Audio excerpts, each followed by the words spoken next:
Juan Pablo, ¿cuáles son las cifras en estos 4 años de guerra entre Ucrania y Rusia?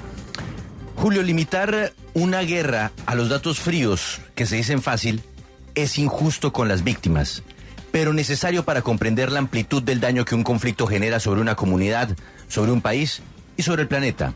Así que 1.461 días después del inicio de la guerra y tras más de 1.800.000 muertos, estas son las frías y vergonzosas cifras de una guerra que se dio por el ímpetu invasor de Rusia.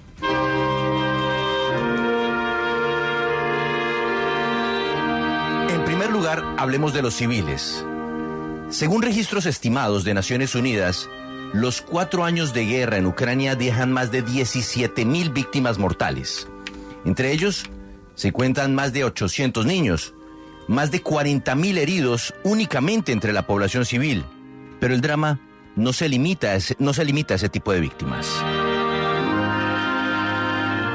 La guerra deja casi 6 millones de desplazados ucranianos, personas que dejaron su país huyendo de la guerra o escapando de las zonas invadidas por Rusia. Es algo así como si los habitantes de Medellín y su zona metropolitana se multiplicaran por 2 y tuvieran que salir a vagar por el mundo sin saber si algún día podrán volver a casa.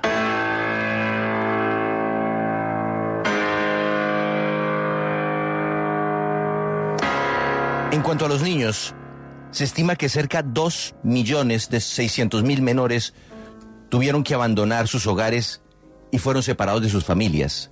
Muchos de ellos terminaron en centros de reeducación rusos, donde fueron sometidos a verdaderos lavados cerebrales para enseñarles a odiar a su familia, a Ucrania, a Europa y a Occidente.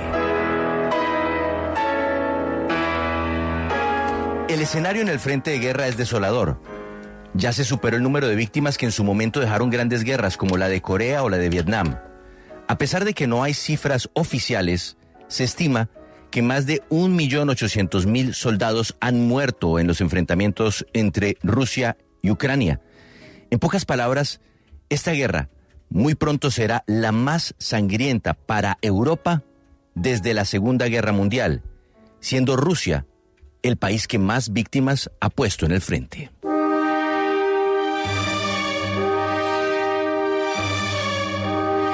Pero la guerra no solo se lleva vidas, también destruye el territorio en donde se desarrolla. Hoy Ucrania es un país devastado. Las carreteras, líneas de transmisión de energía, edificios públicos y escuelas destruidos se cuentan por centenares. En cuanto a viviendas, los daños son de decenas de miles. El Banco Mundial proyecta que para volver a poner en pie a Ucrania se llevarían unos 588.000 millones de dólares, una cifra similar al valor total de la fortuna del hombre más rico del planeta. Sin embargo, para reconstruir un país se necesitan décadas y conseguir ese dinero no será fácil. Más aún, si en las negociaciones de paz se sigue insistiendo en que Rusia no debe pagar por una guerra que Rusia empezó.